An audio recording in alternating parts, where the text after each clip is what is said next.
What's going on, everyone? So, welcome back to my show. I'm over here sipping some wine right now, chillaxing on this nice Sunday fun day with my family. Shout out to my son, he just turned 6 this weekend, so congrats to him for making it that far in life. Love you, boy. In today's video, I'm going to be pretty much talking about, as you guys already know, hold on, we gotta get us up. Flames of Destruction, the impact of Flames of Destruction in the next Yu-Gi-Oh! Banlist, because apparently you guys want to hear my opinion on it. You guys want to know what I think about that topic. So, without further ado, let's hop into it.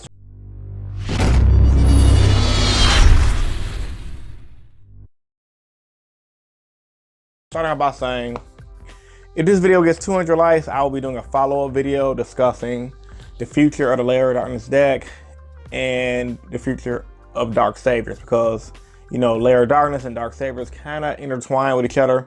If you guys don't know what those are, the Layer of Darkness structure deck that concluded with the Diablo's Dragon that can come out when you tribute Alpha Monster, and it includes the Layer of Darkness structure deck Field Spell. And then the Dark Saviors set comes with the Brandish, which are known to be broken. But you guys can come up for that. You guys get that video. This video reaches the 200 like threshold. So first off, Flames of Destruction. What do we get good out of this set? We got Impermanence, how you pronounce that crap. The trap card with Cyber Dragon Infinity on it, that if you control no other cards on your board, it's pretty much a fake Veiler, but it's better than a fake Veiler because you can use it on your turn. Then if you activate it while it's set, no other cards in this column can activate their effects. That's broken. Columns meaning if you set it in the same column where your opponent's monster have. I believe if you do that to negate another monster your opponent's put effect, you can negate the monster in the column's effect in addition to it acting as a hand trap. What more do you not want from a card? Man, that's some good wine. What more do you not want from the card? The card, I haven't been playing on the regional scene recently, but from what I've been hearing, it's pretty impactful, and I think moving forward, we're only gonna see, what the hell happened? Moving forward, we're only gonna see hand trap cards be relevant, i.e.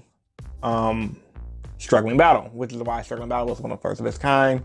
We're gonna see a lot of trap cards that just move forward, activate it from a hand, or you can activate it from a set. They have two different effects. The hand effect is better and it's needed in today's version of Yu-Gi-Oh! Because card effects, breaking boards, a lot of stuff that the opponent does in Yu-Gi-Oh! Nowadays just pushes the thresholds too far, so we need to bring that back. And Impermanence, I swear I'm butchering the name, just that. Flames of Destruction also gave us the Nightmares, which I'm gonna get to in a second. They gave us Red Reboot, another great trap that, if you guys saw my top 10 best cards coming out of Flames of Destruction video, you know that I talked about how it's used in the LCG. One of the top cards used in the LCG, single-handedly, because, once again, hand trap. You pay half your life points, but you negate your opponent's trap. And that just lets me know it's huge to just go ahead and negate their opponent's cards in today's meta. Think about it. Your opponent's going for a big play. It's a good counter for the Infinity and the Cyber Dragon card. It's a good counter for that card because they activate their card, you activate Red Reboot, pay half, negate that. Your monster gets to go off with effect and attack for game. GG no re, right? And ain't nothing your opponent can do about that but cry and say, who the F plays Red Reboot? Now, in the TCG scene, haven't really seen a lot of players play it, at least on a local level, but it's just, we're still kind of in the early stages of Flames and Destruction, so I believe moving forward, we're gonna see those two cards go hand in hand in the meta.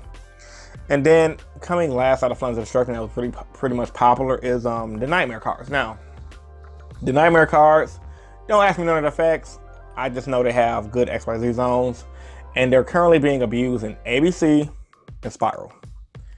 Now, with that being said, ABC is a deck that should not have XYZ capabilities to the level of Aura Chalice. And apparently, according to Mega Capital G, I watched a lot of videos, great guy. This deck is just boom, boom, boom, boom, boom, comboing out with the Nightmares to make almost extra link boards, if I remember correctly while I watched this video. And then in Spirals, I watched a combo where you can go guarantee extra link with the Nightmare card, which is insane because this is post-Banlist Spirals where in the TCG, they pretty much got slapped so hard on the face that they're pretty much almost damn near unplayable. So the fact that Nightmares gave Spiral that much power back in their deck is just insane and it's mind-blowing. And it just brings me to the Yu-Gi-Oh! Banlist, which is the next discussion of this video. So let's just shoot straight into that part. Yu-Gi-Oh! Banlist. I mean, I've talked about Banlist already, did my Banlist video, but I don't know why Konami hasn't released the Banlist yet. I thought they were really waiting post YCS Memphis, post the regional season, but at this point, it's like we're already in May. Why haven't we got a Banlist out? I mean, I guess they have to get approved from Japan. I don't know, but I guess a deeper thought for that would definitely have to be maybe they want to see how the first regional season of Flames of Destruction will be. Maybe they're actually trying to make us a healthy format. I mean, Konami does care, right? I was on Facebook, and you guys know the Cali Effect, awesome guy, got him on my Facebook page. He made a post discussing how he saw some Konami reps at his in the Vegas regionals, and he said you hardly ever see Konami reps in the regional level. So he has a theory. He said, call them conspiracy theories. He has a theory that potentially we might get the Banlist this upcoming week, because if you got a Konami reps, like official Konami reps at our regionals, they're probably at the regionals taking notes, saying, okay, before we release this Banlist, let's make sure everything's not broke or over the top, because they may or may not want to make some tweaks per how the regionals may have went. For example, I haven't seen none of the regionals list yet, so don't ask me. You guys can post that in the comment section down below. But let's say if we had something like Spirals just dominate this region because of Nightmares. Oh yeah, you better believe Spirals is gonna get smacked harder on that balance, because Konami does not want that deck to move forward into the new meta, because they already made their money off the deck. And to be frank, a deck shouldn't have that much power for that long, but decks like Zodiacs is gonna have it anyway. I mean, Zodiacs is dead, but past tense, Zodiac lasted way past his expiration date. Same thing goes for decks like Dragonides, not a Dragonides, but that Elemental Dragon deck. Can't think of the name right now, but you guys know what I'm talking about. So maybe they're probably just wanting to see, okay, well, let's just make the TCG player wait a little longer to see how we can try to balance them out. And if they're doing that, that's great. I have no problem with it, because when you think about it, I don't really just want them to give us a half-ass ban. I want them to actually take their time, make the hits right, so we can have a balanced meta. Because honestly speaking, in my personal opinion, if I was to make the ban list, I'm like, hit Card of Demise. Well, Card of Demise is hit or miss, but hit definitely True, that Masterpiece, or True Draco, the field spell that pops the cards to search. That crap needs to be done. Trick Stars need something done to it. You guys already know.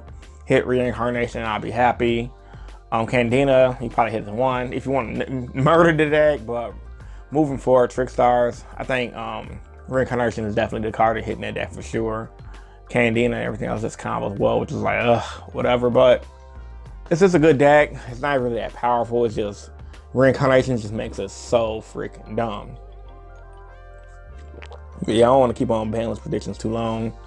But as far as the Flames of Destruction impact for the meta, we're only going to really have, I believe the main impact we're just going to see is this: Rare, Reboot, Infinite, Impermanence, and then Nightmares, because those are the main cards that's going to be involved in decks into this format. But moving forward though, towards the end of this month, Dark Saviors are coming.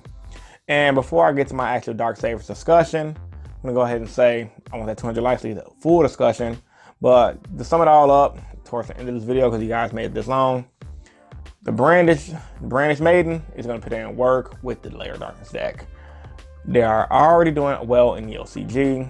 Darkest Diablos and Lilith is putting in that work. Now, the reason being, because Brandish just go based off their spells, and they do a lot of dirty plays, but like I said, more on that later. But you definitely, guys, don't give up on your Layer Darkness ideas yet. Just hold on to them, save them, and you guys will be good to go. But expect the next ban list, I guess, to wrap this up this video. Just expect the next ban list to target, in my personal opinion, based on the regional season. Don't be surprised if ABC get hit, based on how people are complaining about the deck being broken with Nightmares. Don't be surprised if Spirals get a lot of smack in the wrist, because people don't want to see Spirals do good in the next format, because Konami can't make money off of them. Don't be surprised if you see True Draco getting hit, Trick Stars getting hit, Everything that's currently been out for a while that's doing good now, they're gonna get weakened because Konami, outside of them wanting to push product, they know player get that Yu-Gi-Oh fatigue. Then that's when numbers drop, and people don't want Yu-Gi-Oh fatigue. You definitely want Yu-Gi-Oh to be more exciting and more insightful. You want people to have their own ideas to go out and deck build and play test and take the game more serious, not play the same old freaking decks every time they go to local. Okay, here's this matchup, here's that matchup, because variety is the spice of life, and as long as we keep things switching up, we'll never be prepared 100%, and we will stay excited. So that was a mouthful. Post your thoughts and opinions about this video in the comment section down below. What did you guys think? I mean, like I said, I think Flames of Destruction it's having a big impact on our meta, and moving forward, don't be surprised if the decks that the Flames of Destruction cards are impacting get hit, because Konami don't want older decks to be played. They want more of the newer decks to get played. So you kind of have a push-pull relationship with it.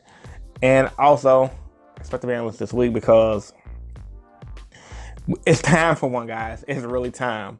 So like I said in the beginning of the video, 200 likes.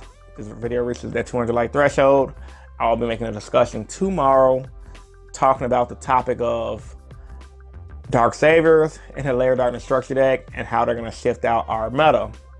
So once again, guys, this is InnovationYGO. I'm signing out. Peace and stay innovative.